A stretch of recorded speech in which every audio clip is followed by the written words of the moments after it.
talk about security in systems, which I'm quite relieved to see some people turned up. If you say security in systems to many people, you'll get a lot of blank looks. But we're going to try and hopefully make it very interesting this morning.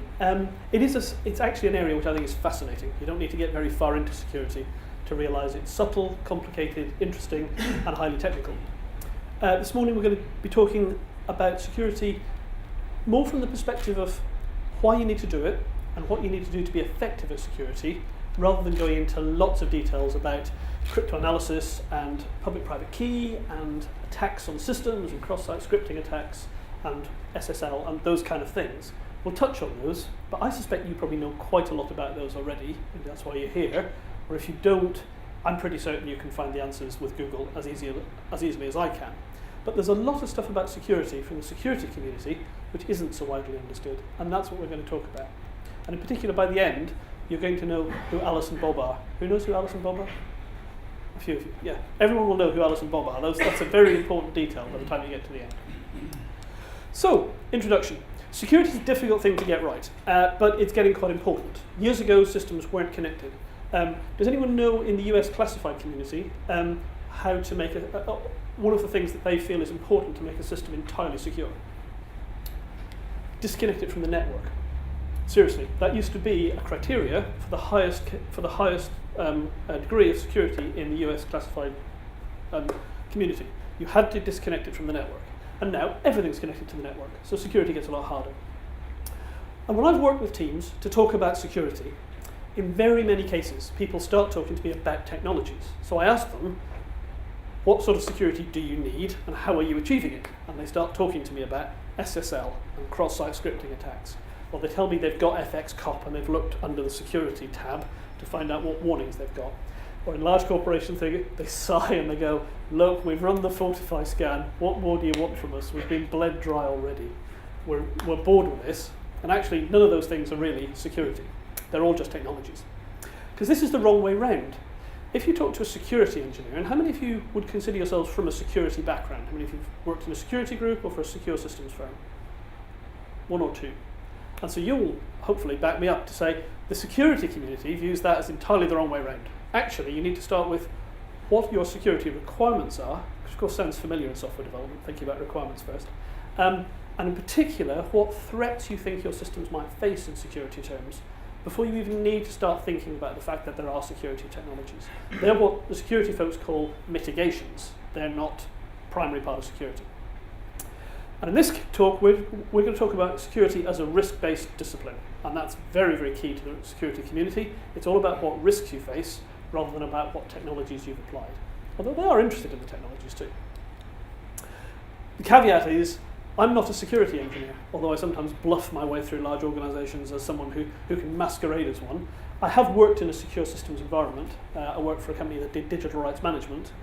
We had all kinds of security, from very physical sorts of security, as in who could enter certain rooms and retina scanners, through to the other end, lots of very tamper-resistant code running on PC. So we had a lot of security, and I led the applied research work there for a while. But all that did was convince me that I was not a trained security engineer, because I was working with people who really were. So I know quite a bit about this area, and I think the reason I can give this talk and the security guys can't is because I do your job. I design systems, but I've got that knowledge, hopefully, of security to bring the two together. So that's the kind of talk it is. You still need a security engineer. Don't take any of this as gospel, really. To some extent, it's all my interpretation. So what is security, then? Key thing is, we need systems that are dependable, because everyone depends on systems today. When I walked into the room, when there were about half a dozen people here, I looked over everyone's shoulder, and everyone was using their smartphone or their laptop. So almost certainly, every one of those people was connected to a network service doing something, so they needed dependability.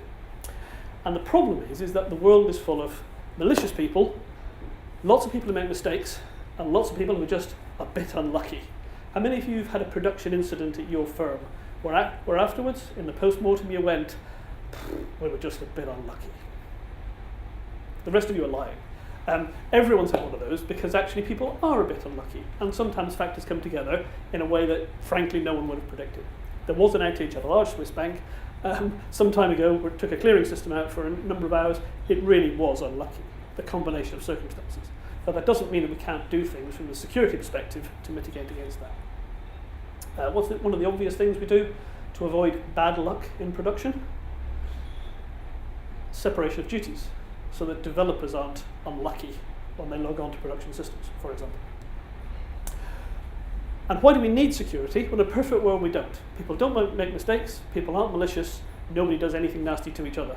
I have a daughter at primary school, and she's just going through that stage of finding out some people are really mean. And that's quite a difficult transition for a small child, as those of you with small children will know. We've all gone through that unpleasant situation, and now, if you're a security engineer, you don't trust anyone. So systems threats are quite similar to threats in the real world. In fact, the two are merging ever closer. People want to steal stuff, people want to defraud other people want to destroy other people's property, goods, livelihood, whatever, and people want to disrupt other people's lives, sometimes for the hell of it, or sometimes for a good reason. Can any of you think why you might want to disrupt an internet auction site like eBay? What kind of disruption you could do really, really easily, depending on the security policy? Why might you want to disrupt bidding? Gentleman at the back. Well, to get a good price. To get a good price, to prevent other people bidding against you. And what's the easiest way with certain sites of stopping somebody bidding against you? I asked this to security practitioners recently. I gave this talk to security guys, and they came up with the most sophisticated attacks you can imagine. Spoofing and crypto attacks and undermining the security of the data center, something really, really easy. So just email in the button at the sales. You could circumvent the whole process. That's a good point, yes. Put a huge bid in. What's that? What's a huge bid in? Put a huge bid in, yeah, you might end up with a bid though, right? They might accept it. Denial of service. Denial of service. And what's the simplest denial of service against another bidder? Try and log in as their account repeatedly via an automated process. What's going to happen? That account might well get locked. If they were unlucky and they've logged out during the bidding process, they won't get back in time to get to the end of the auction. So, I mean, really simple. eBay suffered from that in spades in its early days, and then it had very sophisticated mechanisms and controls to mitigate that threat. The problem is anything of value can attract unwelcome attention. The apocryphal story is when an outlaw in the Wild West was asked by a judge who'd seen him many times before and was growing very tired of him. He asked him, "Mr. Sutton, why do you keep robbing banks?" Willie Sutton replied, "I rob banks because that's where the money is." And that's why targets are attractive to attackers, because typically that's where the money is. So the reason we care about the threats is because they all imply loss. They might imply direct loss of money, or they might imply a loss of time, maybe just convenience. Privacy, which is now becoming ever more important. We all start to suddenly realise that posting all of our lives all the time to Facebook perhaps wasn't entirely compatible with wanting to keep it secret from other people. Reputation, definitely reputational risks. If you can attack, for example, some kind of online service, you may well drive the consumers to another service. And also advantage. If you can take somebody else out of their business for a period, you may gain an advantage from that. There's all kinds of good reasons for doing that, and clearly there are all kinds of actors who might be involved in this kind of behaviour, including, in this day and age, those working at government level. On video, I'm not going to repeat the allegations, but just Google national government's information security. So what is security? Security is about managing these risks. Not all the risks are of the same magnitude, severity, but security is fundamentally a type of insurance. And this is how I always try and sell it to senior managers when they say, "This all looks a bit complicated and expensive, couldn't we just do less of it?" And we say, "Do you have your house insured?" And they always go, "Of course I've got my house insured." And the smart ones go, "Yeah, I get the point, I'll pay the money." And then the rest don't get the point at all. So you have to kind of spell it out to them. But clearly, you pay money for your house insurance because bad things may happen. You spend time and money on information security because bad things may happen. The important thing is, you need to balance your cost and effort against the actual risk you're facing. And that's where security professionals always point out, often software developers get it wrong. We spend a lot of time and effort on stuff, either because it's interesting, was it Neil Ford, who was it, Alan Hollowell, both of them in the keynote said, we tend to look at stuff that's interesting, or also we do stuff that's sort of straightforward. We can secure things with SSL links. Or rather, with SSL, it's kind of easy to secure the server end, isn't it? How about the client end? So the server doesn't get attacked by rogue clients. That's a lot harder. We tend not to do it. So, and we tend not to do it not because we've done a risk assessment of the clients. We tend to do it because it's a bit hard. So we need to balance all this against the real risk. And security guys love jargon. I know, in the technology industry, who would have thought it? Some basic terminology you would need if you're going to read any of their literature are resources, sometimes called assets, and those are the things of value that may need protection. So things such as transactions or just data or facilities such as DNS servers or servers and so on. Actors, those are the people, good and bad, who interact with the system. And good actors you don't need to worry about that much, except sometimes they do stupid things like write their passwords down. Obviously malicious actors are much more of a problem. Policies is the spec. A security policy defines how the system should behave. So a security policy, for example, might state that an unauthenticated user can browse a catalogue but not initiate a transaction. That would be a security policy. And a threat is something bad that can happen. And what it really is, it's a reason that security policy might be broken, might be violated. So we are protecting resources against malicious actors, specifying the correct behavior using policies, and looking for threats to those policies. That's the jargon. And the cast of characters, I did promise I'd explain them. There are always 4 characters in any security scenario if an information security guy has written it down. Alice and Bob are good actors. They're just trying to get on with their business, and they're trying to normally exchange information or interact with each other in some way. Eve is bad, but not that bad. Eve is an eavesdropper. If she can obtain information largely passively, she will. And then who knows what she'll do with that information. Mallory's the really bad guy. Boo, hiss, he's got the horns on his head. Mallory is an active attacker for the system. He's a malicious actor, and he will go out of his way to attack the system. And we'll have a brief example of a Mallory later. But when you see these names, the reason I mention them, when you read the InfoSec literature, the guy writing the literature assumes that you know that if the actor's called Mallory, he will behave in a different way to Bob. And until you kind of understand that, sometimes some of the literature, there's a lot of implicit information you would completely miss. The other thing about security is it's not just about technology. I've made that point, but actually it's got 3 bits. It's about people and how they behave. It's about processes that people follow. I know, as Alan said, processes are bad and evil. Actually, our lives are full of processes, some formal and some informal and organic. People do stuff, and that's what we mean by process, how people behave. And there's technology, which is the stuff that we know and love and know quite a lot about, what to apply, how to put it together. But as Schneier likes to say, who's heard of Bruce Schneier? Everybody I'll get.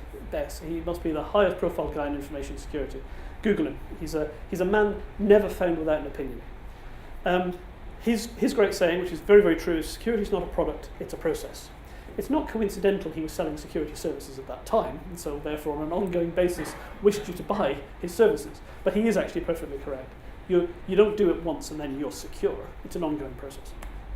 And you're only as strong as your weakest link. So there's very little point in having 248-bit public-private key crypto if actually you've got people behaving in a totally insecure way. And actually, the easiest attacks on systems historically have proved to be people, not the technology, because security analysts agonize about the technology. Mainstream security stuff that you buy, you can't always rely on it pretty well. You can rely on it being secure in some academic sense of secure. The chances of you being able to rely on your systems administrators always being secure is much less. We'll talk about that later. And then, when we think about security, we need to structure the thinking a bit about what happens, what the causality is. There's an organisation called OWASP. Their website's referenced at the back, and they're a really good resource for everything to do with security, really. But they've got a nice picture. A vulnerability is a weakness in a security mechanism. So, for example, it's the fact that when you do backups, you don't encrypt the tape, and it's sent off-site via the post office. So it's possible for somebody to intercept the tape. That's a vulnerability. Or you might have a vulnerability such as your site is susceptible to cross-site scripting. That's a technical vulnerability. A threat, there's a number of definitions of threat. The one I like is when a vulnerability meets an attacker who's got some motivation. Now, strictly, an attacker could actually just be like an act of God, but I don't think God really attacks systems. So I normally think of there being an attacker, but for something like an earthquake can disrupt the availability of your system. The attacker, I guess, is the earthquake in that case. But in most cases, you need a vulnerability, but you need somebody to exploit the vulnerability, somebody who can, and secondly, somebody who's going to bother. If in fact there's nothing valuable to attack, you needn't worry so much about that one. The attack is when that attacker puts the plan into action. They've got a plan, they've got a vulnerability, off they go. And the risk is the threat you've got, the impact of the threat, the likelihood it's going to have, and how bad it's going to be should that threat actually materialize. I know WASP like to visualize it as threat agents, that is, bad people, find ways into systems, they call them attack vectors. They find weaknesses in the systems, those weaknesses allow them to attack the controls, and then have an impact on the assets. And that then, if you have stolen, for example, all the customer details, credit cards being the obvious example in retail, then there's a business impact from all of the credit card numbers being stolen. So that's the way that most security experts think about the process of security. It's worth knowing because when you're talking to them, they again are assuming you've internalized this as much as they have. And the requirements for security at the abstract level are pretty well always the same. You need confidentiality of certain information, also known as privacy. That's the stuff where we encrypt things. Integrity, making sure stuff hasn't been tampered with. Making sure stuff can't be destroyed, particularly silently. Keeping things available, so preventing that disruption. And that's not just availability of the whole system, it's availability really of services. And then accountability, which a lot of security people slightly confusingly call non-repudiation, which is a sort of technical security term, which is really who did what when, and can we rely on that? Can we rely on the fact this message was sent by that person? They cannot deny that they sent it because, for example, it's got their identity attached to it in some secure way. And for the security experts, yes, I know, then a can of worms as to were they in control of their security identity, but let's leave that on one side. So those are the requirements that pretty well every system has in different ways, and those are the things that we'll need to achieve as system designers if we're going to be successful at securing our systems. So, having said I'm not going to talk about technology, I then break all my rules, and in this section talk a bit about technology. How many people here, for example, feel they've got a strong understanding of symmetric versus public key cryptography? Excellent, because I'm just about to give you the very basics of symmetric versus public key cryptography. If you'd all gone, yeah, this is old hat, then I'd probably have skipped this section. But let's go with that. There's a few bits of security technology, it's worth knowing what they are. The reason is, not so much that you should, from this level of knowledge, blindly start applying them. It's more that whenever you look at any security mechanism, when you talk to any security guy, they will start telling you that this is what you should apply. Knowing the basics of how they work, and importantly knowing the basic weaknesses in them, is pretty important if you're ever going to put them into your systems. Attacks, you could run a 3-day seminar on attacks. In fact, certain companies do. I'm going to mention some kinds of attacks and very briefly describe them, and then allow you to research via Google in your own time. There are lots of really good attack databases on the web. So key thing is, this is for designers like you and me. It's not in-depth expose for the security specialists.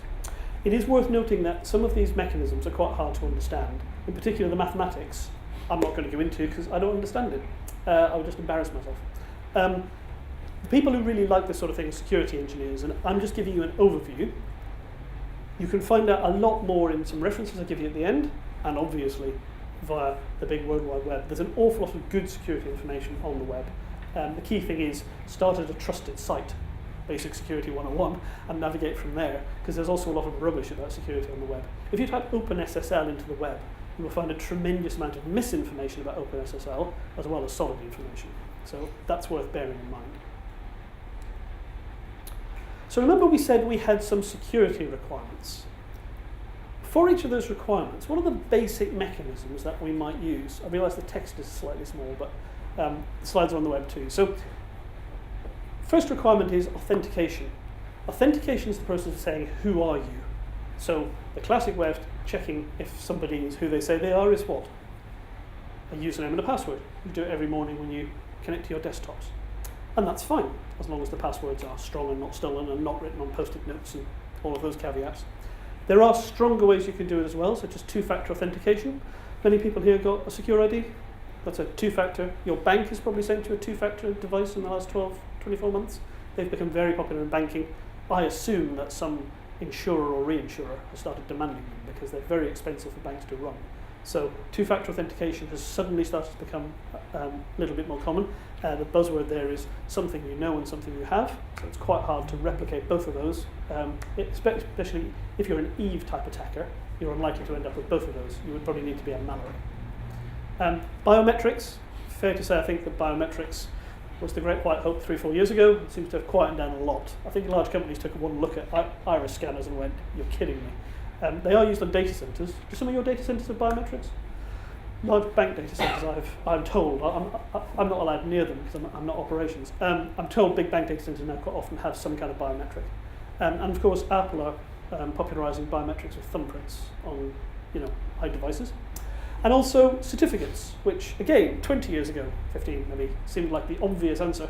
We're going to issue everyone in the world with a digital certificate tied to their national insurance number in the UK or their social security number in the States, and that'll be fine. And then some smart security engineer went, what would happen if the thing that was issuing all these certificates was compromised? Oh, everyone said. That would be really hard. We'd have to destroy all those certificates and then issue new ones to everyone in one go. Otherwise the systems wouldn't work anymore. Oh, everybody said, maybe certificates aren't such a good idea. And in limited domains, certificates work quite well. So a certificate is a piece of cryptography that allows you to prove who you are, as an SSL certificate. So then comes authorization. That is, what can you do? And you all deal with this all the time, right? Access control lists being the obvious example. Roles built into systems. Technologies like OAuth that allow you to pass around sort of verifiable statements about your authorization. Permissions on file systems. That's probably the bit we're most familiar with. Nearly every system we use has all that. And then confidentiality, keeping stuff secret. And actually, everyone equates that with cryptography. If you say to somebody, how do you keep stuff secret? Privacy, everyone goes, you encrypt it. Actually, most systems, day to day in practice, don't use cryptography to keep stuff secret. They use ACL-style access controls and roles. So when you log on to systems, presumably in your production environment, there is data that you can't see because it's protected, not because it's encrypted, it's simply protected because of ACLs. And of course, what's the obvious problem with that? If you're just protecting data with access control lists? People, exactly. There's going to be somebody who can see it all because they are the system administrator. So if it's not encrypted, someone somewhere can just extract it. Whereas if you want to keep something secret from a systems administrator, encryption is a great way around it. It's very unlikely they're going to have access to the encryption keys. Well, in a well-designed system, they will not have access to the encryption keys. The next area of mechanisms are integrity. Remember we said we need to be sure that people haven't tampered with stuff. The main way that this is achieved is with cryptographic hashing, if we're worried about security. There are also checksums, but they're not really secure. They're really checks against technical problems. So cryptographic hashing, that is, I can generate a short representation of this very long stream of data using some quite complicated mathematics and a key, such that you couldn't reproduce it easily from that, and therefore I'll give you both, and you can check that the two match. Remember we said we need to check about accountability. So this is the non-repudiation bit. This is who has done what to what. The two classic mechanisms here are we can sign things cryptographically. I'll explain a bit more what that means in a minute, but it's running an algorithm on a bit of data and being able to tie it to a person. And then what most systems do is audit trails. Do most of your systems have an audit trail? Anyone not have an audit trail in main production systems? So most systems today, normal audit groups in nearly every business say, we'll be needing an audit trail. I thought it was very interesting this morning, they were talking about Datanomic, I think is the name of the data store where you can't change the data. I was talking to somebody about it in the break. If you think, in most of our systems today, because disk space is cheap, we never delete anything, do we? We update the version number and create a new version of it. Which of course, if you could actually verify that you cannot change the stuff in the data store, That would actually be a great thing to prove that people can't delete it accidentally or maliciously. And of course, what's the big problem with an audit trail? Securing it. Yeah, the problem, where do you normally keep an audit trail for the database data? In the database. Oh, it was so nearly a good idea. But of course, proving that that the audit trail hasn't been changed, given that one security domain covers the two, is quite tricky. So somebody with the right privileges can both change data and remove or manipulate the audit trail. So actually keeping a secure audit trail, that can be difficult. In my entire career, I have never been asked by an IT auditor to prove that. They've always just gone, you've got an audit trail, and it's what, controlled by the database security. Terrific, yeah, that's what everyone does. I always kind of think, so that's okay then. So if somebody compromises the database, we will have no idea. But of course I never say that, because that would be a world of pain. And I would then have to design a secure audit trail. The obvious way to do it is, a way of doing it is to have an audit trail held in a different data store, controlled by a different security domain, so that you can control access to that separately. And finally, auditing. This is kind of clearly related to non-repudiation. It tends to be broken out separately because it tends to be used for different reasons, but technically, it's the same thing from our perspective. So those are the mechanisms we might apply, and one of them, cryptography, is what most people think of, I think, when they think of IT security. Crypto it's the sort of glamorous end. Well, glamorous in as much as IT security is glamorous. Conjures up pictures of people in kind of hooded tops and, in the dark somewhere with very long cryptographic keys, doing very clever stuff to break it, Bletchley Park, all that kind of thing. I think the important thing about cryptography is it is specialist, it's highly mathematical, and it's very, very easy to get wrong because the attackers, the assailant, when you're using cryptography, will be sophisticated. It's quite hard to have a tamper with cryptography in a casual way. Most people who would bother to attack crypto seriously are trained crypto analysts, and they've spent many years understanding where the vulnerabilities in cryptographic systems are. Those vulnerabilities are ones that are relatively well known by crypto analysts because they've all got higher maths degrees and are quite hard for us to understand. So the important thing is, with crypto, use other people's software. Use stuff that's been verified and that plenty of people who are experts have taken a look at. And again, there's no shortage of it, but the very worst thing is to invent your own crypto, which I think people have stopped doing, but years ago was surprisingly common that people would produce their own crypto algorithm. How hard can it be? I've got the input, I've got the output, I can't see any link between the two. That's right, that's because you're a software developer. Whereas a trained crypto analyst looks and goes, yep, I have the key back out of this for you in a couple of minutes. That really would be the case. So anyway, crypto is the process of keeping information private, normally using an algorithm, which is called a cipher. What's the difference between a code and a cipher? This would be great for a pub quiz. I'll bet you they'll ask this question all the time. A code is a direct substitution. So a Caesar cipher, which is completely wrongly named, where A is F and G is K. One of those, that's a code.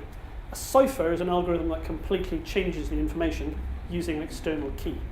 So a cipher and a key. There's two subfields, and this is really worth understanding because they've got very, very different qualities when you use them. There's symmetric key cryptography, and there's public key, or PKI, or public-private, or asymmetric. All those names mean the same thing. That's worth taking away. Public key crypto and asymmetric crypto are the same thing. Symmetric key cryptography, you use the same key to encrypt and decrypt. I'll show you this in a minute. And public key, it's a bit cleverer. You've got a pair of keys. Key pair, as you all know, because they're in your trust stores inside your .NET and Java applications. The point of crypto is it can allow you to do some useful things, including encrypting for privacy, signing for integrity, and signing for non-repudiation. The problem is, designing good ciphers is really hard, but that's okay. Other people will do that for you. Some people really enjoy it, do PhDs in it. Keeping the keys safe is really difficult, and passing keys around is really difficult, particularly with symmetric key. And actually designing a crypto system that's got no holes in it is really quite difficult. And I mention all that simply to say, not that you won't be using it, it's worth getting someone who has done a lot more than you, me, or probably anyone at this conference has done with cryptography to take a look at anything you're designing that involves cryptography. They will probably find vulnerabilities in it you would not have thought of. So, basic symmetric key, this is where Alice and Bob come in, you see. This is a security scenario. So what can you tell from the fact it's Alice and Bob? They're both benign actors. So that's the important implicit bit of information. So you all know how this works. You need an algorithm which is the same at both ends, exactly the same at both ends, and you need a key, preferably quite a long one. And Alice uses an algorithm and a key to generate what is this document is called. The input document is called plain text or clear text, yeah, and it generates a document known as the ciphertext, yeah, hint in the algorithm name. And then Bob gets the plain text, the clear text back with the reverse of the process. Very straightforward. Public key is a lot more difficult. Certainly I think to understand how it really works is much more difficult. Alice, in this case, is the sender. She needs to have two keys, a public key and a private key. And what's the relationship between those keys? Not mathematically, don't worry. Just practically. Well, if she does something with one, she has to use the other one for something else. So the key thing is, she has to keep the private key absolutely private. There's a hint in the name, I know. But actually, keeping keys private is hard, right? So you need to bear that in mind. In this case, she's put it in her wallet. What more should she do? There will be another key called the public key, and they have to be managed as a pair, where she can distribute that pretty well anywhere she wants to anyone. It doesn't matter who knows that. In fact, it's probably a good thing that more people know it. That can be shared freely. The reason is, in slightly simplistic terms, if you encrypt something with the private key, you use the public key to decrypt it. And that has two benefits. You see what they are? So what's one problem with symmetric key cryptography that we no longer have? Shared secret, exactly. This isn't a secret. You can send it sort of anywhere you like, should you want to. The problem, the advantage of public-private key cryptography is that you know if you decrypt something with a public key, you know that it came from Alice. And that's an important thing for example, keeping end-to-end, well, not so much end-to-end security, that's a slight simplification, but it's important for understanding that you've got known actors in the system. Because after all, knowing who you're communicating with is part of the security puzzle. And the differences between them are single key, key pair, obviously. You need to share the single key securely. Public key sort of works around that problem. The key thing, about the two though is that symmetric key is very efficient computationally. You can blast stuff through a symmetric key algorithm really quickly. It's a very efficient process. PKI is very slow. It's hundreds of times slower. I did a little benchmark, and just on my Mac, you can do 75 megasecond, I think, with symmetric, and public key it was struggling to do a couple.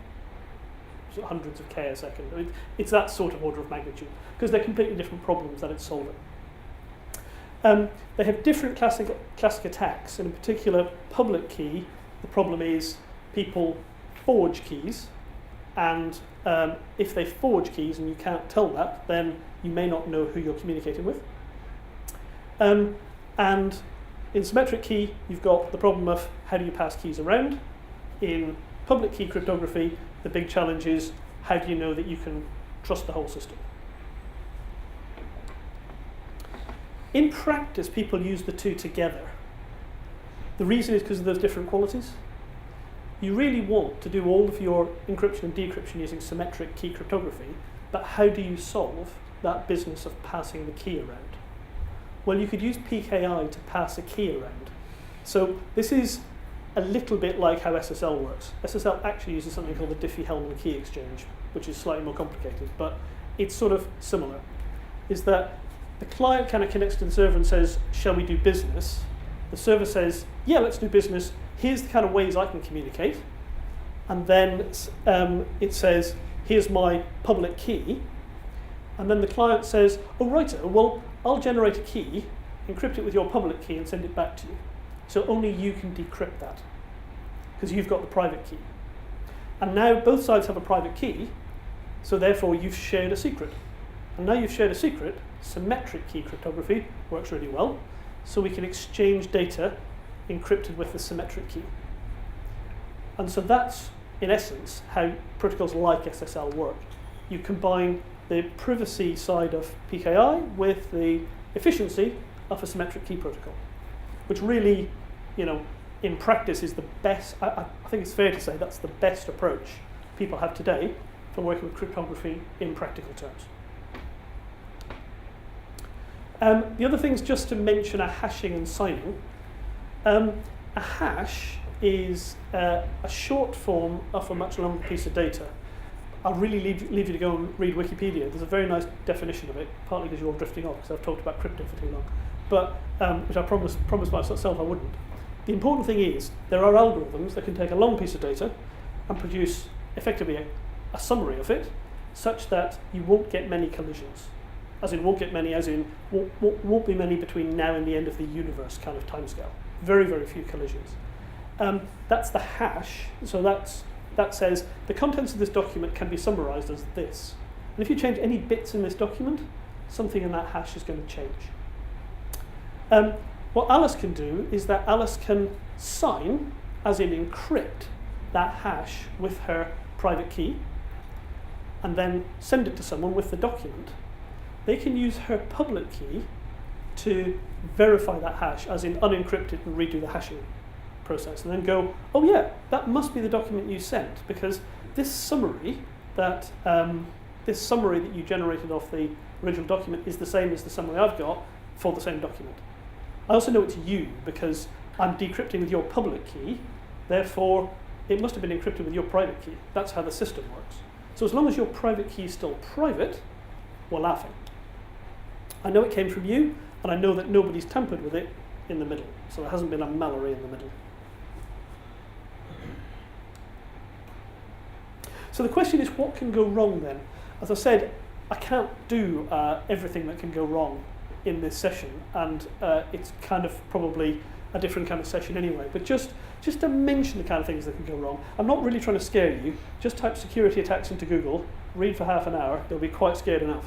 But this is the kind of thing to bear in mind when you're designing secure systems, and maybe this is why it's well worth getting security engineers involved. The easiest thing to do in many cases is not to attack the crypto, as I've said, it's to attack the people. So how do you attack people with social engineering? Well, basically you bluff them, you bribe them, or you coerce them. In the USA a few years ago, I noticed, partly because it was partly brought up on security lists, but I did my own kind of web searches too, and it was interesting. There were quite a number of quite significant bank attacks, physical ones. I mean, go in and steal the money, not sophisticated, kind of attack the crypto stuff, where coercion of key bank staff was being used as a major part of the attack. They'd clearly factored that into their attack strategy. They'd worked out that having the wife and children of a senior bank manager was a very useful part of a social engineering attack, because it was possible to get that bank manager to subvert controls much more easily than if you were trying to persuade him directly. So attacking the people is all the stuff we would think of. There are lots of ways of getting people to do stuff, but through a combination of stupidity and coercion and incentive. Large amounts of money also historically has been very, very valuable as a part of an attack. Network attacks are fundamentally exploits on things that go wrong with protocols, and you'll recognize those. Things like SYN attacks, where you force vast numbers of sockets open on things. Attacking the DNS system. The DNS system is relatively fragile if you look at it from a security perspective. What happens to your system if the DNS isn't available? Absolutely nothing works, right?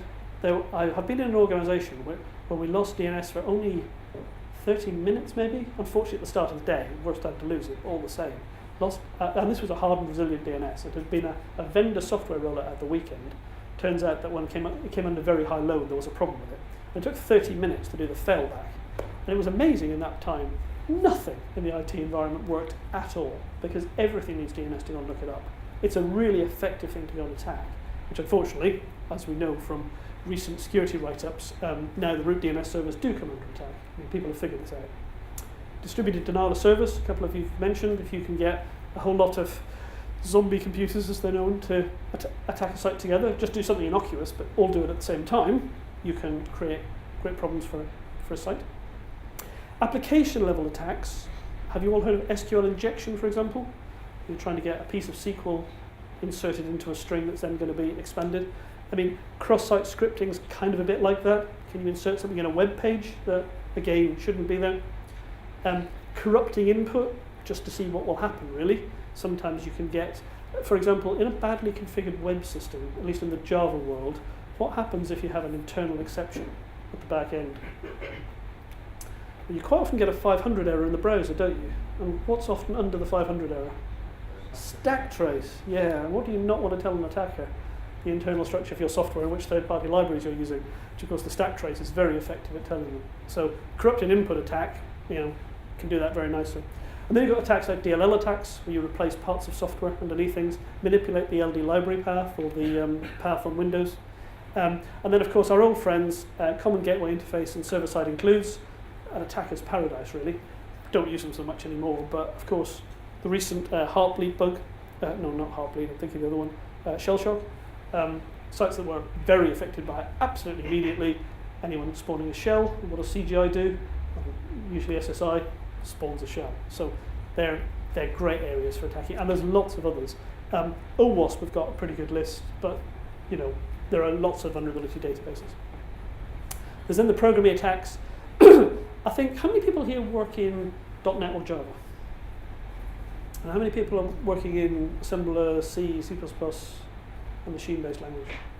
Yeah, a couple. Because I'd say these are much less prevalent in a VM-based language, provided you have reasonable faith in your VM. And it'd be fair to say I think the Microsoft and the Java VMs have been hardened a lot now over the years. They're less significant. The remaining problem is known bugs in libraries. I mean, some, even security libraries, have got bugs in them, and you inherit those for free. And then finally, the reason I put it at the bottom is these are the cryptographic attacks. In a sense, these are the last ones you need to worry about, because most cryptography technology has been hardened already. You don't release a piece of cryptography into the security community without expecting to get a good old intellectual beating, really. I mean, they delight in finding problems with each other's cryptography, and therefore that's good for us, because it means that this stuff has gone through a lot of intellectual analysis before it gets anywhere near us. But there are still a lot of potential attacks with cryptographic systems. The point when you're thinking about attacks is, people say think like an attacker, and then other people say, no, don't think like an attacker, that doesn't help. I think what they mean is, if you think about the attacker's goals, rather than necessarily thinking about exactly how they work, that's really going to help you focus in on where to put your effort. You cannot possibly look at every possible security attack, but you can think about what an attacker is actually trying to do. Why would they want to attack your system? What are they after? Therefore, how much value would they place on it? And things like, for how long would this information be valuable? If they're attacking a site to get a company report before publication, they've probably got a window of 36 or 48 hours. If you can protect it for that long, it's kind of irrelevant after that because it goes into the public domain. Whereas things such as bank accounts, well, you can attack those pretty well any time and you'll get valuable information out of them. So you need a different kind of protection. The other thing is attackers vary. I don't think there's much you can do about the NSA or the Chinese government, frankly. If they want into your system, they're going to get into your system. On the other hand, if you're worried about casual script kiddies, as they're slightly dismissively known, they're unlikely to do a very sophisticated attack, but crikey, they might spend a lot of time looking at an attack. Something where you go, you'd have to spend hundreds of hours on this to get anywhere. Actually, they might find those hundreds of hours quite entertaining, so they might well spend hundreds of hours. So knowing the characteristics of the attacker, I think is what people mean now. And as designers, we don't need to understand every detail of for example, cross-site scripting. It can be tremendously subtle. What we do need to understand is the kind of attack, the impact it can have, and the basic mitigations. How do we protect against it? Because you tend to find great families of these attacks are mitigated by one kind of defense. And we need to be aware of the defenses really, as much as the attacks. And also, don't rely, as I sometimes have made the mistake of assuming that a 5-year-old book is up to date, because the fundamentals don't change, but actually the attack databases are worth sort of keeping on top of, at least in the trends, because new stuff does unfortunately appear all the time. So how do you actually go about securing systems? This is the bit where hopefully this is what we're going to do every day. So I hope that was interesting and sort of useful. That was background, motivation if you like. This is how we might go about actually securing systems. So the steps in securing a system are not intellectually very difficult. They can be a bit fiddly, but they're really not difficult. You need to figure out what needs to be protected, and you need to figure out how you want it protected. So for example, who is allowed to perform which operations? What kind of protection does information need? Those kind of things. You need to, what's in the jargon, minimize the attack surface. What that means is you need to figure out how many ways around to the system and minimize them. We'll look at that in a minute. And then if you've got a security policy, in some perfect world, you could just publish the policy, couldn't you? And you say, if you're not working with this client, please don't look at the data. Only people kind of are mean and motivated for bad reasons. So we figure out what the threats to the policy are. What's going to go wrong? Who's going to attack this and why? And that allows us to design countermeasures for those threats. So for example, the systems administrator we were talking about earlier, who might go and look at information that they shouldn't have looked at, a countermeasure might be encryption in the database. As long as we can manage the keys, clearly. And then we also need to decide what we're going to do when we have a security incident. Because if you have a system that's got any value, you will have a security incident at some point. It's just a question of when. Hopefully, it's a long way away. Maybe you'll have moved on to do other things by then, but there will be a security incident. To give you an example, the bank I work at, there is some estimate that we are attacked. Our main web page is attacked multiple times per hour, pretty well 24 hours a day, pretty well 7 days a week. It's a rolling average, and there are peaks and troughs, but pretty well. That's it. And for you to need a response plan, they only have to get lucky once, whereas you have to get lucky all the time. So a response plan is a useful thing. And then finally, security needs a lot of testing. You need to have some confidence that when somebody says, is this secure? The answer of, yes, we've got lots of countermeasures is not really the right answer. Yes, we've tested it in these ways, and the countermeasures work rather well, is the answer people are looking for. So decide what needs to be protected. Sorry, this is the same thing in text. Let me move on. Identifying valuable resources. This isn't very complicated. Frequently, what's valuable is blindingly obvious. Your client details are valuable. Someone's going to want those if they can get their hands on them. Your business transactions are probably valuable, etc. But you do need to sometimes just think like someone external. We were recently going through a thought experiment about why can we not run development environments on third-party clouds. Now, we don't, and there's lots of reasons. But we were sort of... I was sort of leading the charge to go through the mental thought process. So from a security perspective, really, why can we not do this? We already use third-party providers, for example. We can secure clouds in certain ways. What are the real risks? And somebody came up with an interesting one, which where you really need to think like an attacker. He pointed out that configuration files would need to be protected very closely. And I really hadn't thought of that, because configuration files to us are not valuable, right? They're like where to connect and time of day and how many times an hour to do it. It's not very interesting stuff. Of course, to an attacker, understanding the internal topology of our network would be utter gold dust. So actually configuration information, if you're in the cloud, and it's got configuration information about your internal systems, that's really valuable. And we would have to find some way of proxying it through a small number of proxies so that the internal structure was not visible from the public cloud. And that I thought was a good example of thinking like an external person gave you a completely different perspective on a piece of information. You've also got to think about the operations on the system, not just the information. Example, viewing payment data may or may not, but may not be that sensitive. Actually making the payment, that's probably pretty sensitive because cash goes out the door. And unfortunately, this can take some time because you often have to think about it at a fairly detailed level. Client data in particular, there tends to be different sorts of client data. Their publicly published company address is probably not of any interest. Their credit rating might be or your internal credit rating would be of a huge amount of interest. So then, when you know what you want to protect, the question is, how does it need to be protected? And again, I don't think this is very, very complicated. You need a specification, really, to say, here's the protection that these different kinds of information need from these different kinds of people. So, who's going to use the system? What's in the system? And what can each of those kind of people do to each of those things in the system? And actually, you tend to find that a very basic kind of text and tables kind of system works rather well for this in many cases. You will have other stuff as well where undoubtedly you'll have to put stuff in bullet list or Excel or whatever. But if you know the kinds of users you've got, the kinds of conceptual entity and operations you've got on them, then you can define what your policy is, and then from there you can define how you're going to enforce that policy. Look at the threats to that policy. So that's pretty straightforward.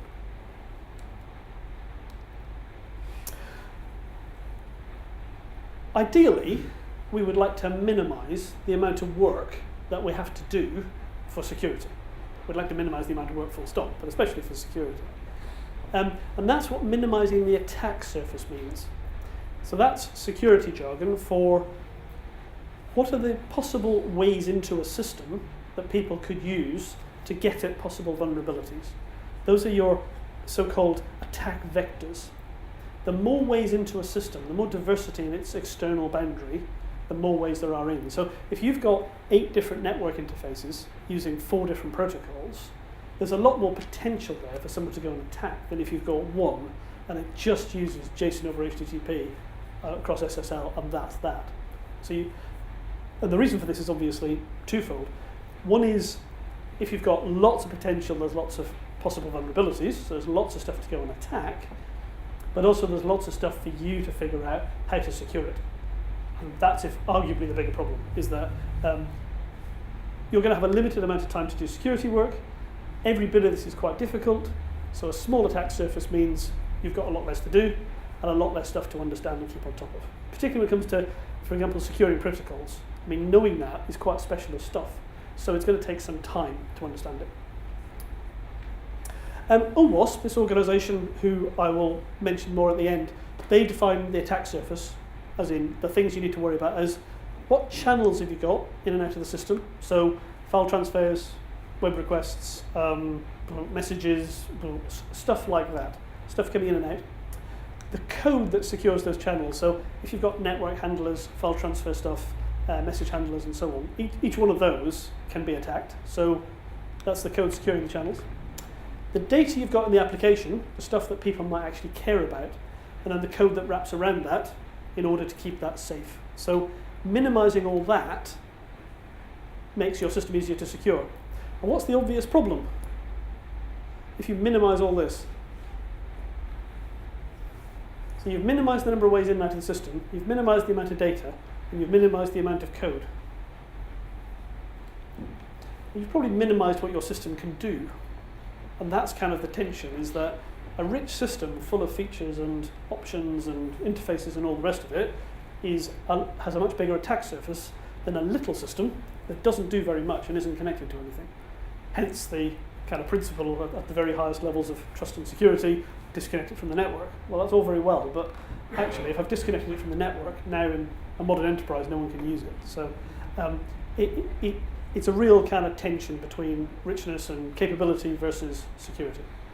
Like all the other architectural properties that you try and balance, like security and performance, for example. So then we've sort of worked out what we've got. We've worked out how it should be used, the security spec. And we've been sensible. We've cut down any possible attack surface, attack vectors in, where we think we can get away without using them. We then kind of need to figure out what could actually go wrong? What's the real possibility that you get breaches in the security policy? Well, as we said, the system, processes around it, and the people will have vulnerabilities. I typed may, and then I thought, no, will. Everything's got a vulnerability if you look hard enough and if you're motivated enough. And you can always break things if you're going to spend enough time and money. Attackers then, they've got goals, and they've got a motivation to meet those goals. Typically, it's about money or competitive advantage, but it might be other things too. For example, Anonymous seem to have goals and motivation which are quite outside some kind of standard value system. They would like to cause disruption to organisations that they feel are bad for the world, such as MasterCard, or was it Visa? Anonymous decided some time ago that they were bad because they were processing transactions for someone that Anonymous thought were doing bad things on behalf of someone else. It was quite a transitive journey, but that gave them a whole set of motivation and goals which you would not normally consider an attacker to have. And the threat is they're going to go ahead and do it. So we need to identify threats as part of the design. The risks are the vulnerabilities, so things that could go wrong, and the threat is somebody actually wanting to do it. The jargon for how we do this, which sounds an awful lot more complicated than it really is a threat risk model. These, I think, used to be called risk models by security experts. People who've been working in the field for some time can agree or disagree. Microsoft started calling them threat models about 5 years ago and did it really, really loudly. Who here has seen the Microsoft Secure Development Lifecycle, SDL? It's on MSDN, as was, whatever it's called now. It's all up there and it's all free, and actually it's very good. They started calling them threat models, and then OWASP couldn't decide, so they've called them threat risk models, because it's sort of in the middle and doesn't offend anyone. So most people refer to these as threat models, because Microsoft do, but I think threat risk model is possibly more correct. And that's just really figuring out what the threats you're facing are. You then want to, you may want to organize them so that, for example, under a particular goal, then there may be a number of different threats and a number of attacks by threat. You do that with an attack tree, which I'll show you in a few minutes. And then finally, have you come across abuse cases? Who's come across use cases? Everybody, surely, yeah. Abuse cases are use cases, but by bad guys. So Alice and Bob have got use cases. Mallory and Eve have abuse cases. And to be honest, I've got a picture. I've never seen one of those done for real. In theory, you can draw them all in one picture.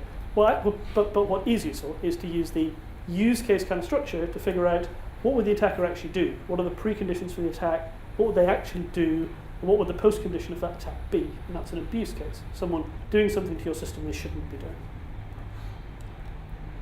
So, OWASP say threat modeling is the procedure for optimizing security. Let's just say achieving security at all. By figuring out what the objectives and the vulnerabilities are and defining the countermeasures. That's the key thing we're after, is countermeasures to find out, countermeasures to mitigate the threat of an attack. The important thing is you need to focus on risks, because there's always too many possible attacks to possibly look at. If you think about your system, just do it now for 30 seconds. Bruce Schneier calls this movie threat modeling or something like that.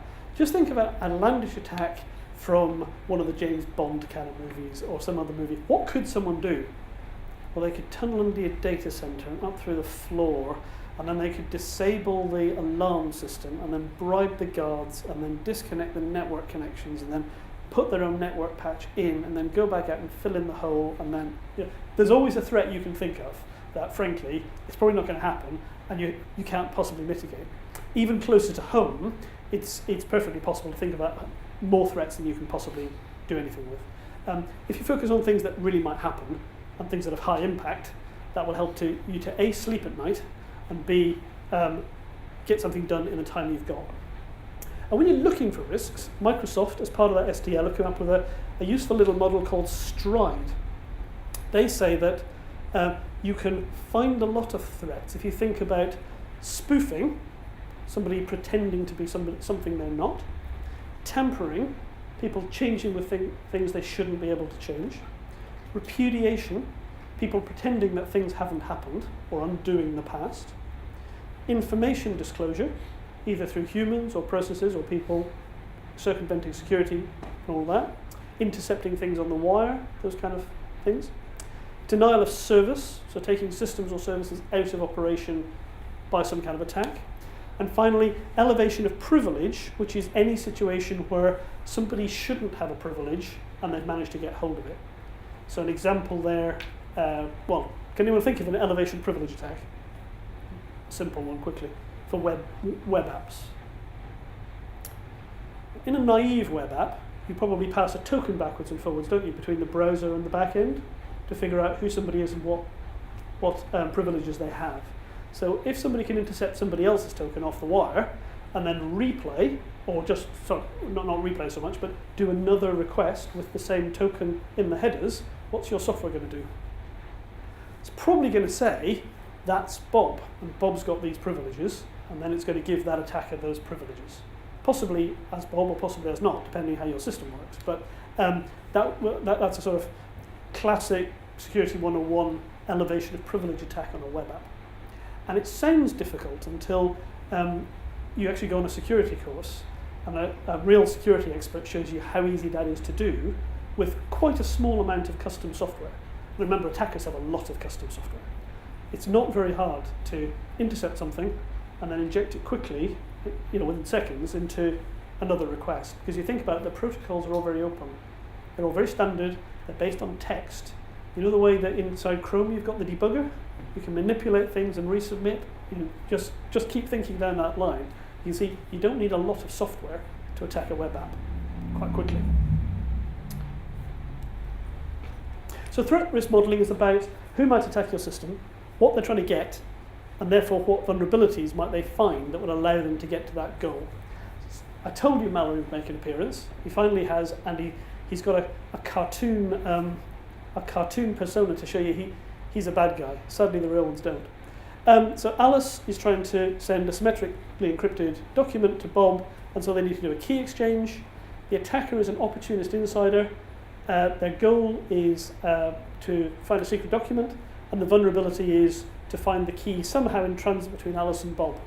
And actually, that probably should be Eve, not Mallory, now I think about it, because I'm not sure I think he's being opportunist. I think he has found the key somehow in transit. I don't think he's actually proactively attacking anything.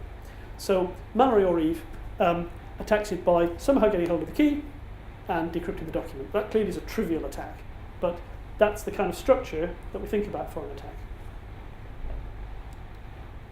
So you can come up with lots and lots of these. I mean, just there's a Microsoft book called Threat Modeling, which I've got a picture of it at the end. If you've got Safari, it's now on Safari, so you can get it for free. And there's lots of stuff on their website. They've got threat modeling guides and so on, which are not specific to their technologies at all. They use this stride model. They're really good guides to how you can produce long lists of possible threats as to who wants to attack your system and why. To give it a bit of structure, because the problem is you just end up with a heap of them really, which doesn't necessarily help. An attack tree can really help you to structure it. So what we've got here is a kind of attacker. In this case, we've got a professional hacker rather than an opportunist insider. The goal is getting customer credit card details, and the specific attack type is they want to extract the details from the system database. So they don't want to intercept them on the wire or break crypto or anything like that. They want to attack the database. So how might they do that? And the way that we can structure all of the threats to our system is that we can create groups of threats and then refine them. So we can access the database directly. And how would you do that? Well, you can guess database passwords, probably a lot easier than most of us would like to admit in most environments. We could do the same thing for operating system passwords, and then we might find a way in through database security via the operating system.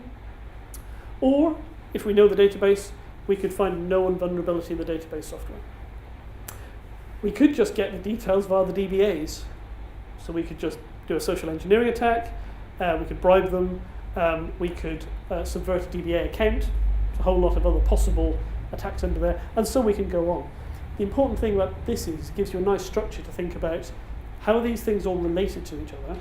And clearly, if I can mitigate, say this goes a couple of levels, if I can mitigate here, then I chop an entire bit of the tree off. So it's quite useful for looking for coverage for your mitigations. How effective is this mitigation across parts of my attack? And it also allows you to refine your thinking a bit because, you could probably decompose that one as well. How might they, is this possible? Well, actually, yes, I can think of 4 ways off the top of my head. Write them down. And actually, maybe you discard 2 of them. But once you've sort of pruned the tree, then you're left with things that look like credible attacks. This is good for the brainstorming approach, because the brainstorming, as you'd expect, produces a lot of information very quickly. And this allows you to structure it and then figure out which bits you can get rid of with pruning. It's also dead simple. And you can do this in an Excel spreadsheet in 20 minutes. It's really not difficult. There are lots of threat modeling tools out there, some quite research and experimental, some quite commercial. But honestly, the important thing is doing the process. It's not having a tool to store the results. Abuse cases, like I said, they're like use cases, but by bad guys. So they're typically, well, I say typically, all the books tell you this is what you do. You put them on your use case diagram, only you put them black with white writing, and you have an attacker with a black fill. No, it's all kind of great, except I've never seen anyone actually bother to do this. Most people don't do the use case diagram, never mind the abuse case diagram. The one advantage of this maybe is that you allow the abuse cases to be related to the use cases and each other. If you've got a couple of complicated ones, that might be a valuable visualization. I actually think this is what security luminaries would call security theatre. This is not making you any safer. This might be a really useful picture to put on a PowerPoint to show a senior manager who goes, oh, I get it, you're going to do this and then draw this picture and then show the relationships and that'll make us much safer. Yes, you say. And he'll go, okay, well you go and do that. And then what you can really do is actually produce an abuse case, because the picture's kind of irrelevant. It's like a UML use case diagram, it's kind of content free, but you can do very useful work with the actual cases. This one's not very exciting. In fact, this is pretty well what I described a few minutes ago. So after attack, what threat does this result in? What would have to be true? What are the preconditions for this attack to be credible? What's the attacker actually going to do? And what's going to happen if this attack is successful? In this case, the misuser has stolen an authorization token. They need a valid means of user authentication to get onto the network, but the misuser has in this case, they've only stolen the token. They've got their own username and password. So they're trying to elevate their privileges, not just attack the system. So they need to have their own username and password. That's a useful thing to know because that gives you some possibilities around audit. And they have to have stolen user authorization token, and this abuse case doesn't go into how they might do that. So that's one that you can challenge. I mean, can they really do this? If every link is SSL secured, probably not. So that's a useful background. And then the system's going to do the following, then the misuser is going to do this to work around it. And the post conditions are, well, unfortunately, the system will have authenticated the misuser as the wrong person. Actually, in my case, it all ends well. Often you write these the other way around and say, actually, this is what goes wrong, and these are the implications. In my case, it's a happy day scenario. So the system will have prevented the user from stealing another user's means of authorization. It's always nice to have a happy ending. And that's fine, provided you've got a way of actually doing it. In my case here, this is a positive abuse case in that the system, it's effectively forming a specification for how the system has to respond. The alternative is you have an abuse case where you have no mitigation, so therefore your post condition doesn't have a happy ending. But these are easy to do. Who uses use cases in some form in their work? Quite a few. Yeah, so you could go and write one of these tomorrow, right? You don't need lots of specialist knowledge, and you already know how to do use cases. All you're doing is restructuring the use case and repurposing it. And the other thing is that when you put it on the table, you don't even need to really explain what it is, other than it's kind of a use case about security. So you don't have to have a big conversation about it. So I think these are very useful. So nothing else, they get people thinking. Because I do find the hardest thing with security is getting people to start thinking about it analytically. And once you're over that hump, I think you might find people start doing the right thing. The other thing is, how do you assess a risk? Microsoft, I think it's Microsoft, have another model here. If you assess the damage, reproducibility, exploitability, how many users are affected, and how discoverable this exploit is, you can come up with a number. The numbers are kind of jerry-rigged, if you like. These are rated from 1 to 10. There are 5 of them. You divide by 50, and you end up with a number out of 10. It is useful, though, because looking at 2 risks without going through some kind of quantification, it's very hard to weigh it up. What you have to make sure is that you agree with how the weighting system works. But as a start of a 10, this is a really useful way of getting your risks force ranked, so you know which ones to start with.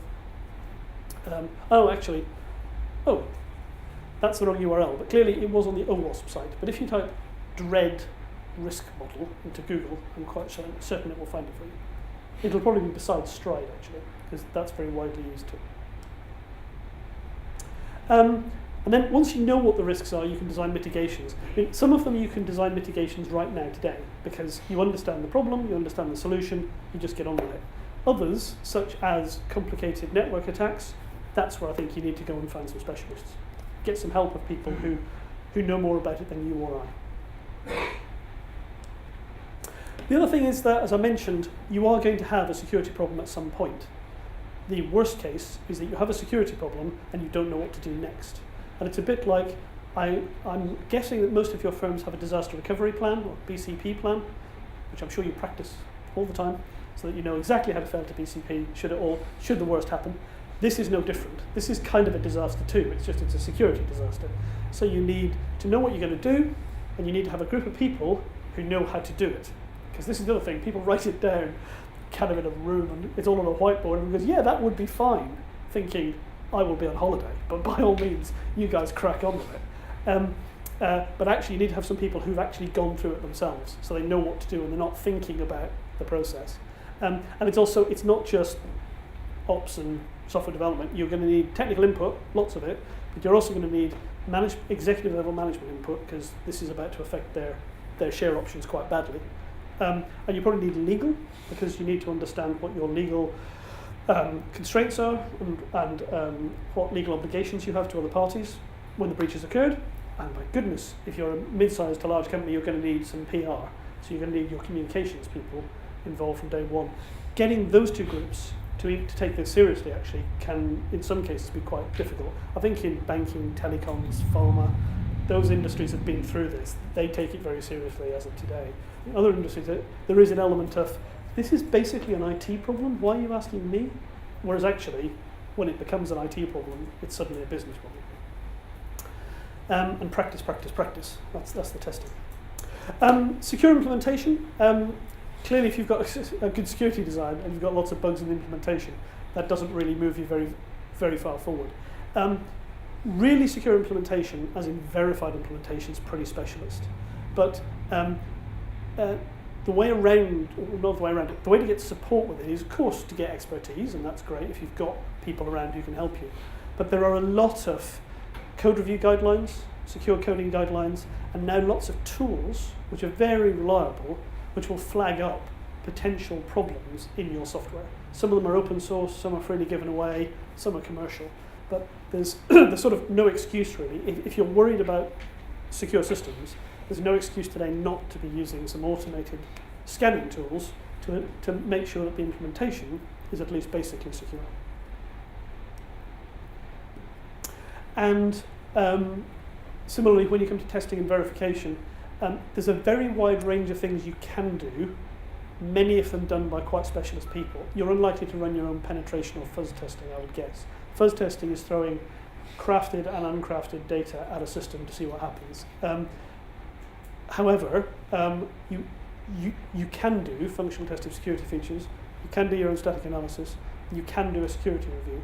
There's a lot of verification you can do to gain some basic confidence that what you've done is the right thing. Largely outside the scope of this talk, it must be said. So when we're designing systems, in the last few minutes, let's just think about some of the principles that we need to bear in mind. I would assert if we keep these principles in mind, we will avoid an awful lot of the common problems in system security. First principle is least privilege. We discussed earlier that one of the problems with having unencrypted data in a database is that a database administrator can access that data whether they're meant to be able to or not. And that's a case of broad privilege. Similarly, if you log on to a Unix, if you allow people to log on to a Unix system as root, or if you can log on to your Windows domain as administrator, there's very little you can do to prevent those people doing whatever they want. So giving people this, and same in business systems, if you have a sort of supervisor person who can do any business transaction, then it's hard to control them. And if that gets breached, then you have a problem. You're also much more likely to have that person make a mistake because there's nothing in the system to catch them and say, no, you can't do that. So give people the smallest amount of privilege that you can while allowing them to do their jobs. Slightly related is the fact that if you compartmentalise your system up, so you don't have the ability for sort of one user account to be compromised to have access to absolutely everything in the system, you will clearly limit the impact of attacks and also make an attack less attractive. If you have one Uber account, it's very, very attractive to attack that because you can get to anything. If in fact you've got a lot of pieces of the system, and compromising any one account probably isn't going to give you that much, your system is a lot less attractive to attack. And this is what a lot of classified systems do. They're highly compartmentalized to limit the damage and to make sure that even once you're in, there's a very limited upside to actually breaking it. As we've already talked about, some aspects of security are quite complicated, but as we know, understanding a system design is a function of how complicated it is. Agreed? A really complicated system is very difficult to understand. Something that's very hard to understand, it's very hard to be sure it's secure in any sense of the term. And that's where the vulnerabilities will hide in complexity. So the simplest thing possible, while having many virtues, is definitely a goal of any security designer. Because the simplest thing you've got means that you're far more likely to be able to understand it to a level where you can actually verify it for security. In fact, security engineers will sometimes turn up at systems and say, this is too complicated. Seriously, I can't understand all this. I don't really know if you're secure. It's worth, if you are building something really complicated, that needs to be secure, talking to people who are security experts early on about how you compartmentalize up that complexity. Throughout a system, I think you're all doing this, audit sensitive events, because that one makes it easier to reconstruct what happened afterwards, and it's a real deterrent. If somebody knows they're being watched, if you work for a major bank at the moment, you know that everything you're doing in IT systems, completely normal stuff like browsing the web through to entering your expenses into an expense system through to sensitive business stuff, it's all being looked at. So that does make you think twice about how you behave. And that's kind of how you want people using a secure system to be thinking. I won't break into this one because I'll probably get caught. I'll go and look for something else. Major problem in many commercial products is coming out of the box with very insecure defaults. Well-known passwords that you don't force people to change, open network ports, standardized configuration with minimal ACLs that allow everyone to access everything. You've seen it all. I mean, I won't name names, but probably the products that you use every day come out of the box pretty insecure. So once they're installed, they've got to be hardened. Same thing with your environment. You don't want, even if you're not a product developer, you want to make sure that the default settings for everything, certainly your test and production environments, are the secure ones, and that they don't need put in afterwards. Ideally, everything's locked up and then gets unlocked. Now, I know there's a trade-off because people get annoyed with it, but especially in production, putting it in secure and then releasing the security in a controlled way is far more likely to end up in the right place. The related thing is making sure that you fail in a secure way. There was a database product some years ago that had the unfortunate side effect with its auditing. If its audit log got filled up, it would suspend auditing and continue in order to maintain availability, which sounds like a really good idea if availability is your main concern. However, it was a very obvious attack, which was generate a lot of audit events very quickly, fill the audit log before it can be cleared down, and then you're in business. There's no auditing going on at all. So being sure that when you fail in a way that isn't going to open you to lots of vulnerabilities. Almost totally unrelated is the principle of being careful who you trust, especially around your system perimeter. How do you know the people that you connect to and are connecting to you are the people you think they are? Especially when you're dealing with external entities, that can be quite difficult. Do any of you connect MQ, for example, across the internet? Or do you use web services across the internet? Do you do third-party messaging? Do you know who you're connecting to? I'm sure you do, because you all come to a security session. And quite commonly, when you ask people that question, there's a kind of pause. People go, yes, because it's at that DNS name. Right, and if the DNS was poisoned, you would connect to the wrong one. So, that's an obvious attack vector for people. Inside companies, it tends to be even worse. Now, arguably, we can trust our company infrastructures more, but it's very rare to find people really authenticating which system is connecting to which system inside a corporate environment, except possibly between divisions in really big companies, but within a division, systems just connect to each other all the time. And you don't really know that you haven't got some malignant attacker has got some kind of piece of software into your production environment that is also connecting, looking like your ETL extract system, and it's actually nothing to do with that. It's actually something that they're doing themselves.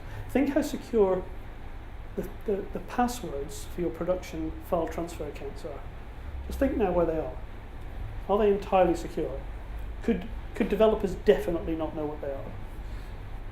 So could they definitely not get a piece of software into production that would use those accounts? Certainly, there are certain large banks I'm aware of that would probably not be able to answer both those questions entirely positively. So it's a very common problem. And to be clear, the kind of organisations I'm talking about actually take this quite seriously and do take quite a lot of steps to try and prevent it, but it's quite difficult to do. The classic security problem here, if you read the security books, is that man-in-the-middle attack. And that's where somebody is if you're connecting to Amazon, somebody is pretending to be Amazon, you're sending traffic to the attacker, they're impersonating Amazon, then sending your traffic onto Amazon, taking the responses back, and then sending it back to you. So clearly, they can see everything that's going on in your conversation with Amazon, and you don't realize that attacker is in the middle. That's why web browsers bring up the little lock, which is, I know, only a partial solution, but it's a first step to avoiding a man-in-the-middle attack. And the other thing being imported code, if you bring in third-party components. Though it must be said there, I sometimes smile, Apache, for example, do you use Apache open source software? So what do Apache always say on the download pages? Download the MD5 hash and check it against the software. I always think, so just to be clear, someone has been sophisticated enough to compromise Apache's site and to put a malicious backdoor into a binary on Apache's site. Do you not think the same person is possibly capable of generating an MD5 hash and uploading it alongside the compromised software? I'm not really sure how much additional assurance that gives, but for really sensitive stuff, Swift Alliance, for example, when they shift Swift, when the Swift Alliance ship software to you, they take this quite seriously, and they try and verify code. They have out-of-band checking that the code that you get is what they think they send. So it's worth thinking about for high-integrity components. How many people here have hidden something related to security inside their software? You're all lying. You've all done it at some point. Come on, everyone's tried to hide a password or hide a connection string or something, or base64 encoded it and pretended it was encryption. Hiding secrets is just difficult. There's no point pretending that, but there's a general principle in the security community is, by all means, make things obscure. If you like, put a speed bump in the attacker's way by putting something somewhere obscure and making it a bit obfuscated, but assume the attacker has got through that, and your security should never rely on it.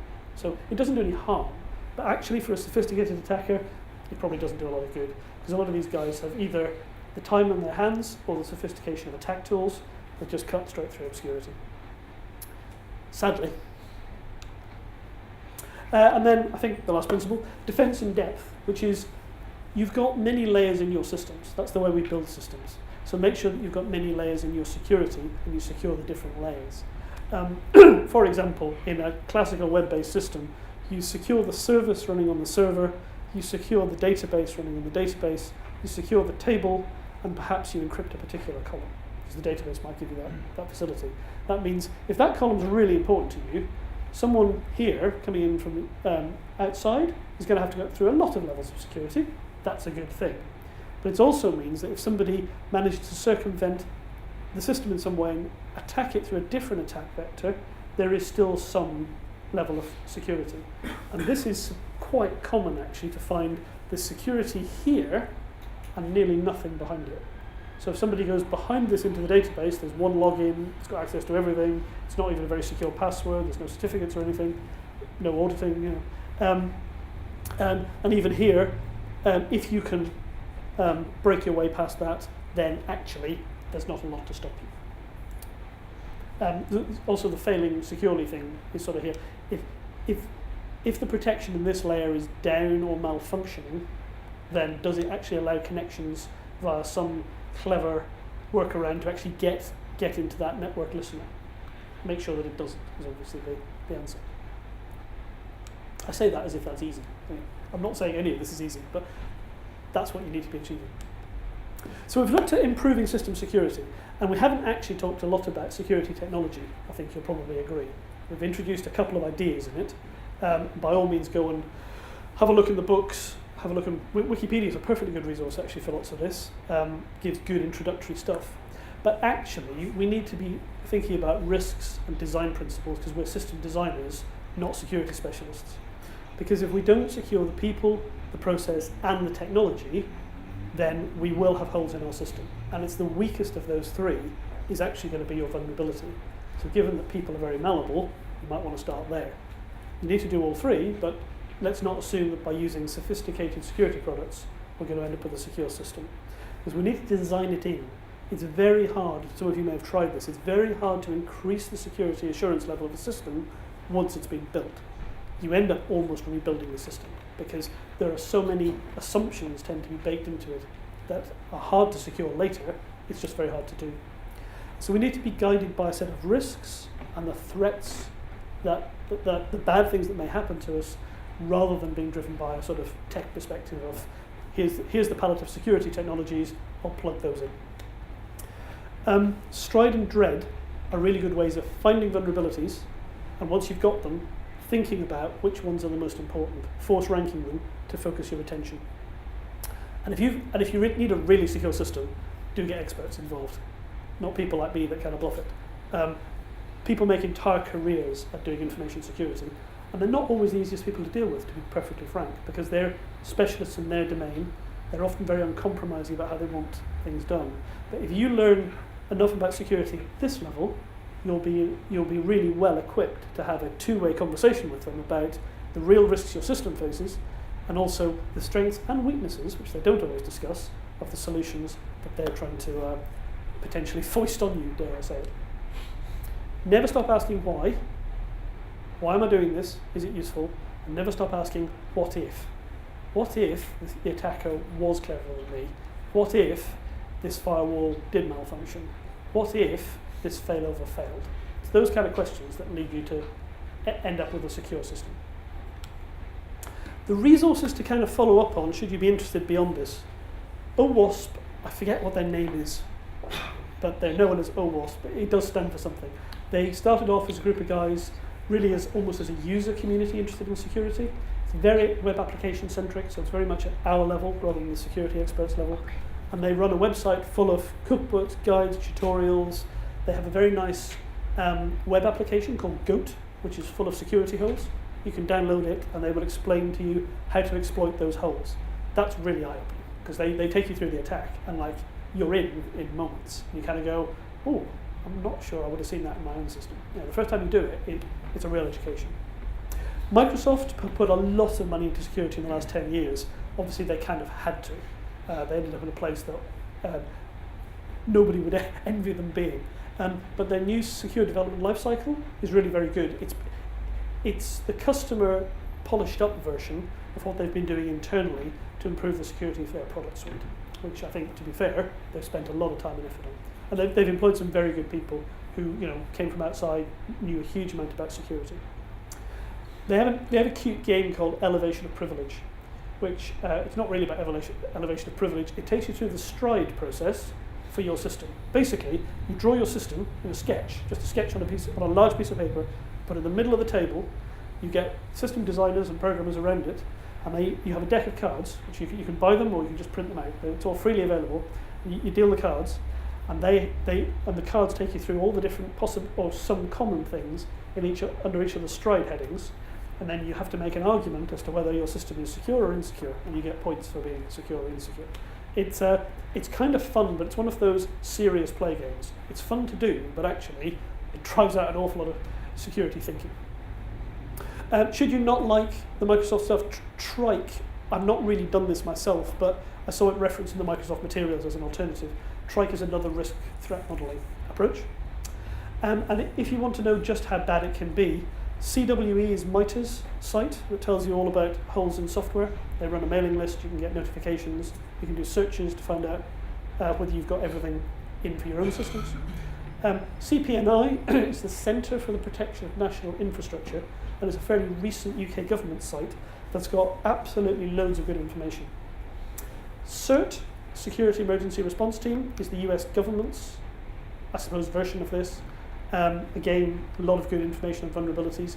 And CNU, God bless them, they were the original CERT, well before the US government, that's Carnegie Mellon University, well before the US government gave a damn about this kind of broad security stuff. They've had a CERT for 20 years. When I was a system software engineer in the early 90s, we used CNU CERT, and cooperating with them. So they've been around for a very long time, and again, lots of very accessible information on their site. And as you'd expect, there are quite a lot of books in this field. There's one rather prominent one that isn't really about security, but we do have a security chapter, which quite a lot of this has been cribbed directly out of, naturally. The threat modeling book I mentioned is this one. Adam, somebody from Microsoft, he designed their threat modeling process, and it's very accessible. Building secure software and software security and security engineering, those are the three books I recommend for a solid introduction to the field. Some of the tech is a little bit out of date. He talks about buffer overflow attacks a lot, for example, not hugely relevant today, but the fundamentals, really, really good. This book is the Security Engineer's Bible, but it is about that thick. It's 800 pages. It's a good read, though. It's full of good stories. And a very modern book, bang up to date on actual programming problems, is that one. If you run a public-facing website, that's the kind of book that I do think you need to understand the principles, all these other books. That's the kind of book, though. They republish it every 2 years or so. That gives you really detailed code-level descriptions of here's how the cross-site scripting is currently being exploited. In ASP, here's what you do. If you're using, whatever, Angular, here's what you do. There's a lot of how-to in that, and it's very detailed. It's the same guy as writes some of the other books, but that's the micro detail. The macro stuff, how do I go about this, is more these books up here. So that's all I've got to say, and I've overrun by 2 minutes. So I'm between you and lunch, so I'll take any questions quickly. Otherwise, thank you very much, and by all means grab me afterwards or over lunch if you've got more questions.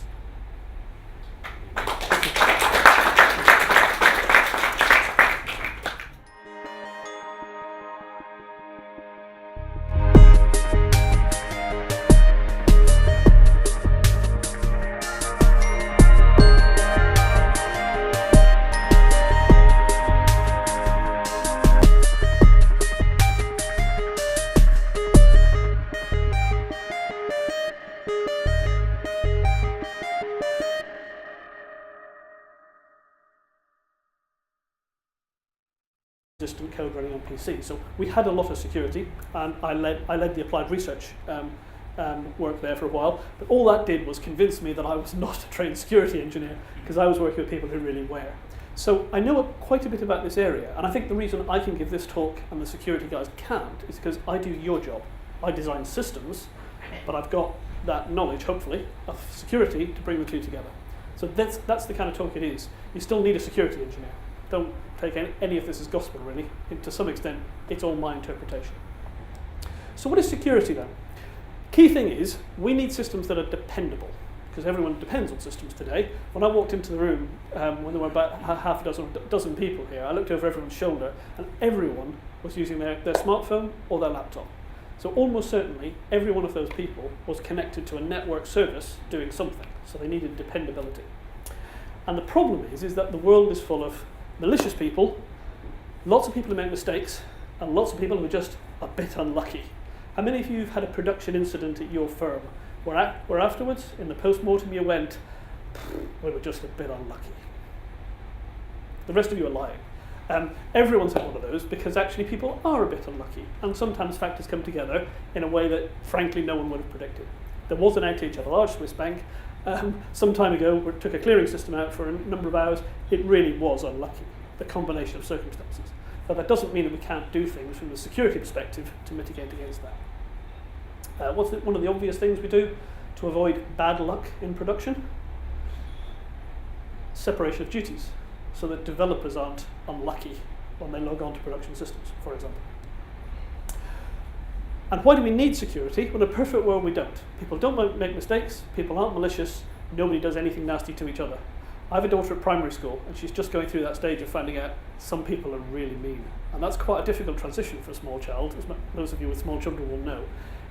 We've all gone through that unpleasant situation, and now if you're a security engineer, you don't trust anyone. So systems threats are quite similar to threats in the real world. In fact, the two are merging ever closer. People want to steal stuff, people want to defraud other people want to destroy other people's property, goods, livelihood, whatever, and people want to disrupt other people's lives, sometimes for the hell of it, or sometimes for a good reason. Can any of you think why you might want to disrupt an internet auction site like eBay? What kind of disruption you could do really, really easily, depending on the security policy? Why might you want to disrupt bidding? Gentleman at the back. Well, to get a good price. To get a good price, to prevent other people bidding against you. And what's the easiest way with certain sites of stopping somebody bidding against you? I asked this to security practitioners recently. I gave this talk to security guys, and they came up with the most sophisticated attacks you can imagine. Spoofing and crypto attacks and undermining the security of the data center, something really, really easy. Just email in the button at the sound. You could circumvent the whole process. That's a good point, yes. Put a huge bid in. What's that? What's a huge bid in? Put a huge bid in, yeah, you might end up with a bid though, right? They might accept it. Denial of service. Denial of service. And what's the simplest denial of service against another bidder? Try and log in as their account repeatedly via an automated process. What's going to happen? That account might well get locked. If they were unlucky and they've logged out during the bidding process, they won't get back in time to get to the end of the auction. So, I mean, really simple. eBay suffers.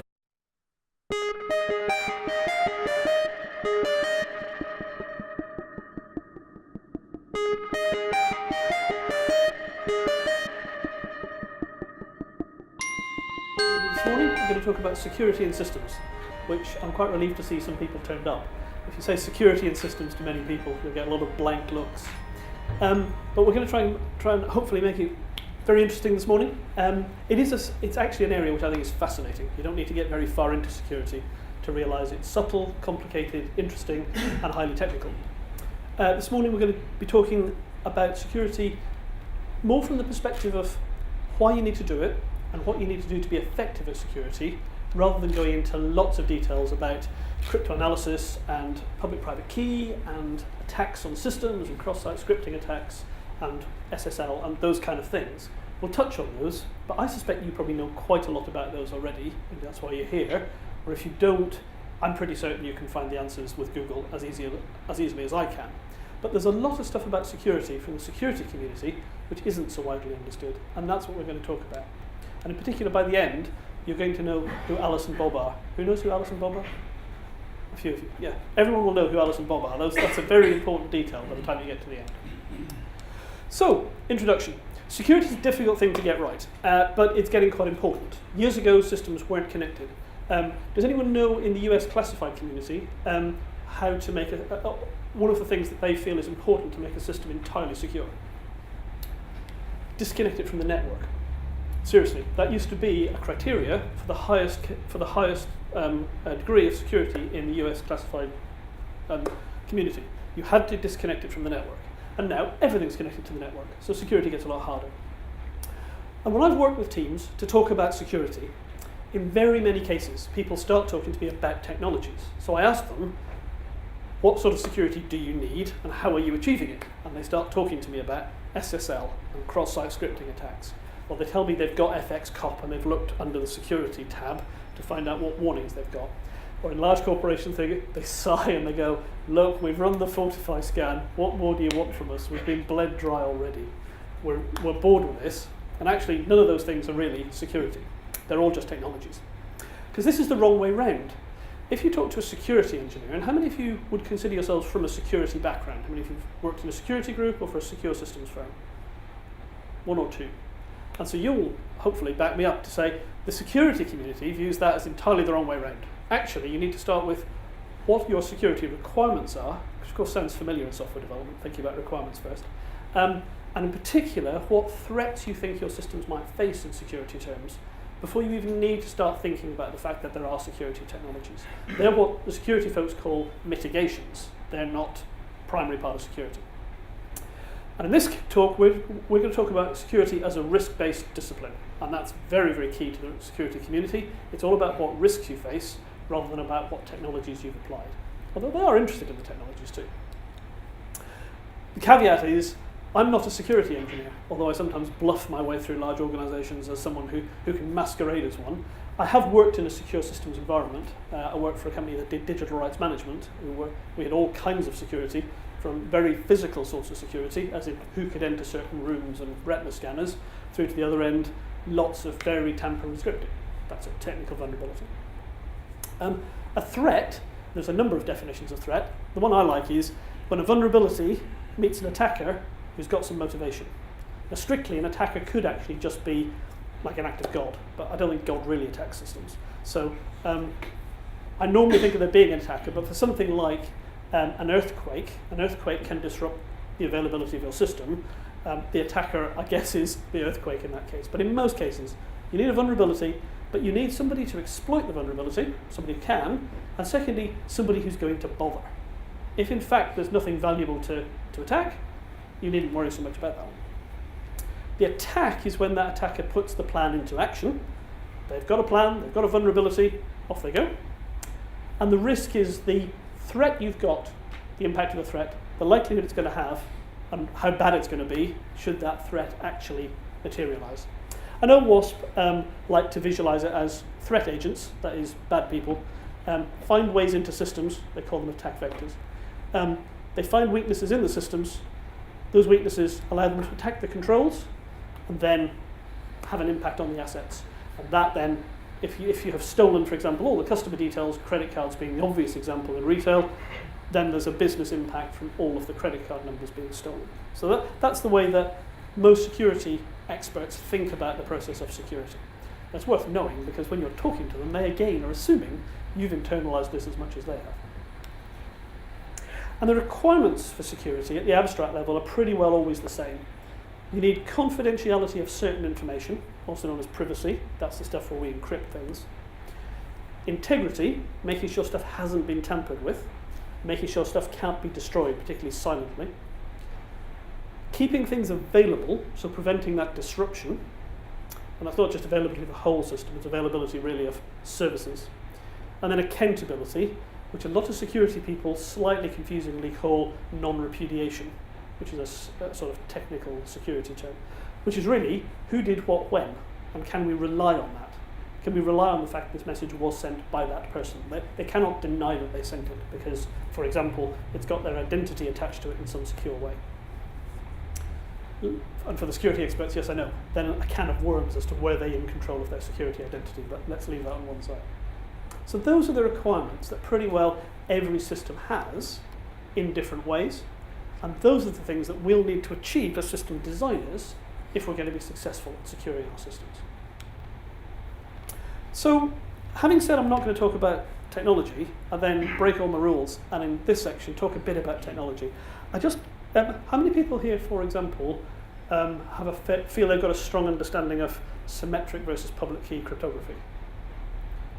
Excellent, because I'm just about to give you the very basics of symmetric versus public key cryptography. If you'd all gone, yeah, this is old hat, then I'll probably skip this section. But let's go with that. There's a few bits of security technology, it's worth knowing what they are. The reason is, not so much that you should, from this level of knowledge, blindly start applying them. It's more that whenever you look at any security mechanism, when you talk to any security guy, they will start telling you that this is what you should apply. Knowing the basics of how they work, and importantly knowing the basic weaknesses in them, is pretty important if you're ever going to put them into your systems. Attacks, you could run a 3-day seminar on attacks. In fact, certain companies do from that in spades in its early days, and then have very sophisticated mechanisms and controls to mitigate that threat. The problem is anything of value can attract unwelcome attention. The apocryphal story is when an outlaw in the Wild West was asked by a judge who'd seen him many times before and was growing very tired of him. He asked him, "Mr. Sutton, why do you keep robbing banks?" Willie Sutton replied, "I rob banks because that's where the money is." And that's why targets are attractive to attackers, because typically that's where the money is. So the reason we care about the threats is because they all imply loss. They might imply direct loss of money, or they might imply loss of time, maybe just convenience. Privacy, which is now becoming ever more important. We all start to suddenly realise that posting all of our lives all the time to Facebook perhaps wasn't entirely compatible with wanting to keep it secret from other people. Reputation, definitely reputational risks. If you can attack, for example, some kind of online service, you may well drive the consumers to another service.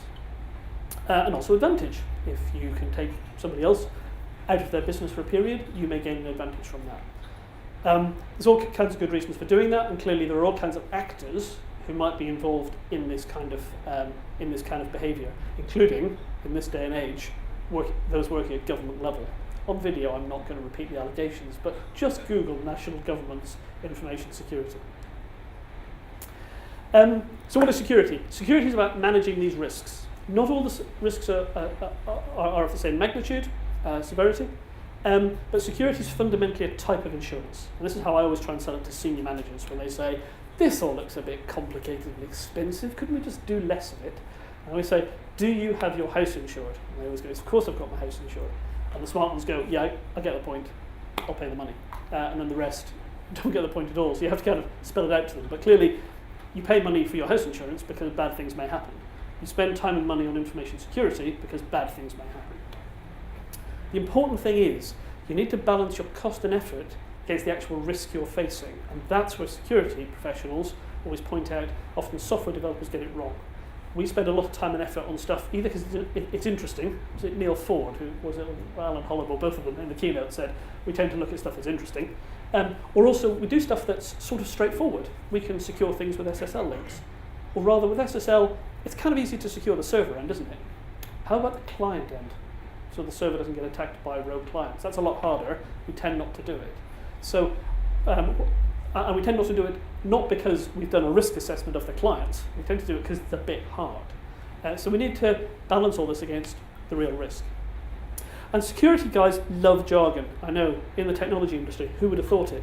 Some basic terminology you would need if you're going to read any of their literature are resources, sometimes called assets, and those are the things of value that may need protection.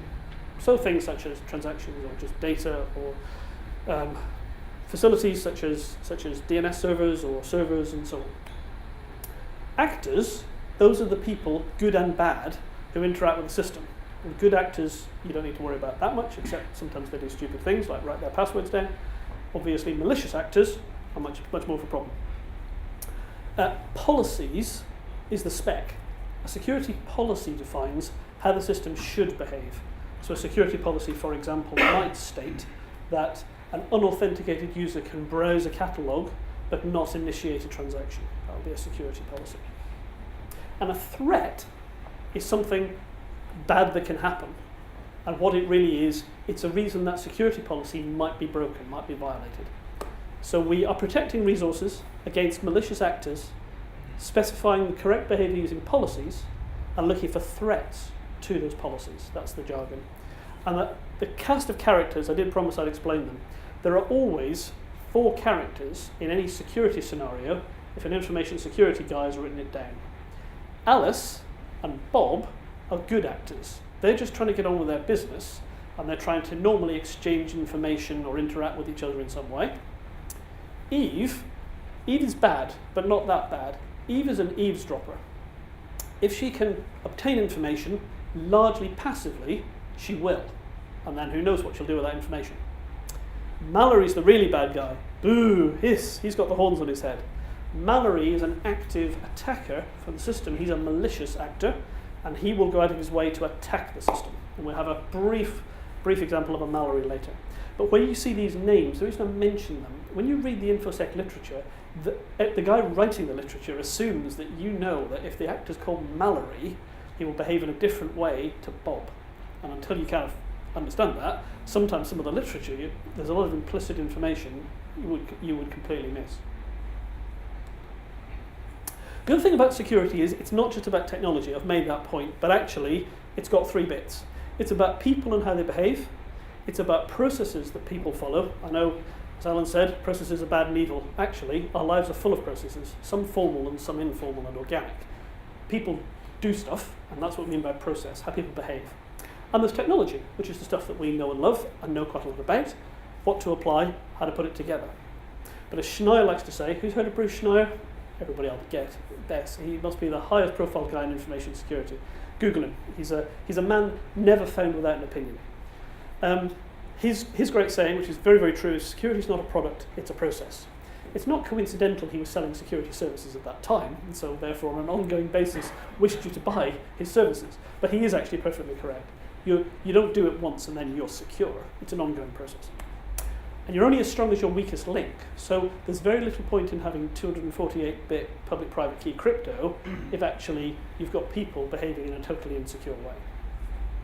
And actually, the easiest attacks on systems historically have proved to be people, not the technology, because security analysts agonize about the technology. Mainstream security stuff that you buy, you can't always rely on it pretty well. You can rely on it being secure in some academic sense of secure. The chances of you being able to rely on your systems administrators always being secure is much less. We'll talk about that later. And then, when we think about security, we need to structure the thinking a bit about what happens, what the causality is. There's an organisation called OWASP. Their website's referenced at the back, and they're a really good resource for everything to do with security, really. But they've got a nice picture. A vulnerability is a weakness in a security mechanism. So, for example, it's the fact that when you do backups, you don't encrypt the tape, and it's sent off-site via the post office. So it's possible for somebody to intercept the tape. That's a vulnerability. Or you might have a vulnerability such as your site is susceptible to cross-site